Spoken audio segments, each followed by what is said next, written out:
Alors moi je ne fais pas grève parce que j'ai eu la chance d'obtenir mes vacances, mais sinon je l'aurais fait pour soutenir les collègues et aussi pour moi, pour prêcher pour ma paroisse aussi. Parce que notre vie, enfin tout ce que voient les gens, c'est que la SNCF fait grève juste pour emmerder le monde. En fait, on n'est pas là pour emmerder le monde, on est là pour faire pression sur notre direction pour pouvoir obtenir ce qu'on veut. C'est-à-dire nous, au niveau de notre gestion de vie, personne connaît la gestion de vie, que ce soit pour les ASCT, les contrôleurs ou pour les conducteurs. On a une gestion de vie qui est horrible. On est prévenu quasiment au dernier moment, on est par roulement. Là, vous voyez, ça, on a su ce qu'on allait faire dans les 2 prochaines semaines, il y a 3 jours. On vit quasiment comme des intérimaires de plus en plus. Les contrôleurs, il y en a de moins en moins dans les trains. On supprime quasiment leur profession. Les conducteurs doivent se débrouiller de A à Z dans les trains. Et si vous voulez, c'est quand j'entends, vous dites, on a signé pour ça. Oui, moi j'ai signé pour être conducteur de train. Mais j'ai pas signé, je savais que j'allais travailler. On se plaint pas parce qu'on travaille les jours fériés. On se plaint pas parce qu'on travaille, on va travailler les dimanches. C'est pas le problème. Le problème, c'est qu'on est rémunéré, si vous voulez, en prime. Donc déjà, nos salaires, si on n'a pas de prime, c'est-à-dire si demain vous êtes descendu de train pour un conducteur, vous divisez votre salaire quasiment par 2. Donc en fait, le salaire de base de traitement, il est le SMIC. Et donc, si vous voulez, les gens se battent pour ça. Pour une augmentation du salaire de base, pour éviter qu'on soit payé qu'en prime parce qu'elle ne rentre pas dans notre retraite. Comment ? Et une diminution des primes alors ? Ah mais oui, il y a, enfin une diminution des primes, il faut augmenter le salaire, donc forcément on veut que le salaire augmente par rapport à l'inflation, comme toute personne. Enfin, on ne demande pas de toucher moins pour ne pas pouvoir vivre à cause de l'inflation. Évidemment. On veut que le salaire augmente, mais si on peut être payé plus en salaire de traitement, c'est-à-dire de base, et qu'en prime, ça serait quand même nettement une avancée. Et de plus, par rapport à notre vie privée, si vous voulez, c'est ingérable. Ma femme, moi, elle travaille aussi en décalé, en 12 heures. Je ne savais même pas si mes enfants n'allaient pas passer Noël tout seuls. Alors, c'était pas pour ça.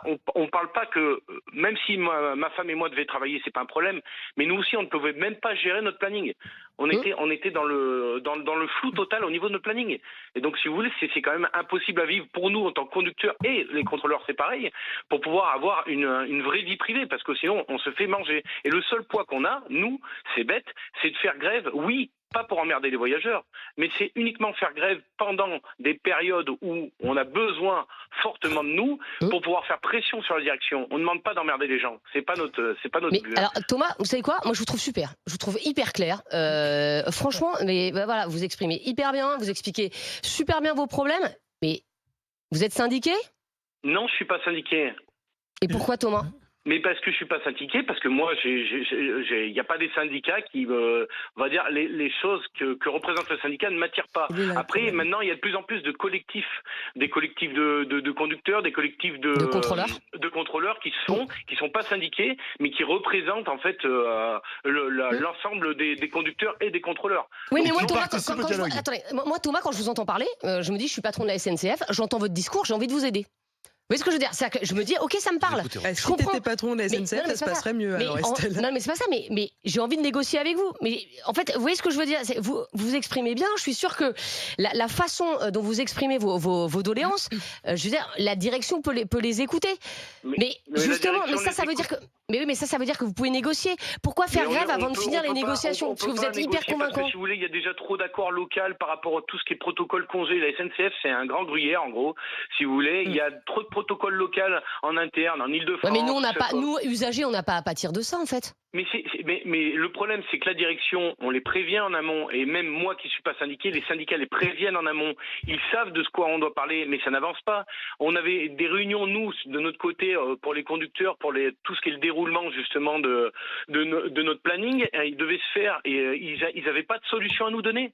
Donc il y a un moment où, quand il n'y a aucune solution, on veut bien rester 1 semaine, 2 semaines, 3 semaines à attendre. Mais quand vous vous dites, mince, qu'est-ce que je vais faire pour Noël ? On est à 2 semaines de Noël, je suis pas un intérimaire. Mais je comprends. Je suis pas un intérimaire. Je suis rentré dans une grande boîte pour ne plus avoir de problème d'intérim comme je faisais avant. C'est quand même, il y a un problème. Une boîte comme la SNCF devrait pouvoir gérer justement le planning sur de longue date. Devrait pas pouvoir gérer au jour le jour. Ils ont changé les règles en cours de jeu, quoi. Oui, et oui. On pourra revenir tout à l'heure, par exemple, on parlait aussi, c'est comme la retraite. Moi, j'ai signé pour une retraite. Moi, à mon âge, à 36 ans, je partais à la retraite comme vous, comme tout le monde, comme je faisais avant dans le privé. Donc, ça revient au même. On vous a renié vos avantages. Merci Thomas, en tout cas, d'avoir été avec nous, parce que c'était très clair, voilà, les revendications de Thomas et de ses collègues contrôleurs. On va prendre Aline, qui nous appelle de Fouras, en Charente-Maritime. Elle n'est pas contente. Bonjour Aline. Bonjour. Vous n'êtes pas très contente, Aline?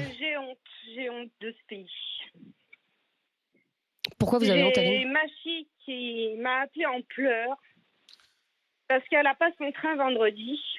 Elle est étudiante sur Paris. Elle est embêtée tous les mois parce qu'il y a des grèves, parce qu'elle ne peut pas arriver à l'école à l'heure. Il y a toujours quelque chose. Là, on se réjouissait de se retrouver à Noël. Elle ne peut pas prendre son train parce qu'il est annulé. Donc, je suis artisan, j'ai un chantier à finir vendredi. Vendredi, je n'irai pas sur mon chantier. Je fais l'aller-retour de Charente-Maritime à Paris pour aller la chercher. C'est une honte. C'est une honte. Il faut regarder quand même autour de soi. Il y a un pays qui est en guerre, en Ukraine. Je sais pas, moi, il y a peut-être autre chose à faire.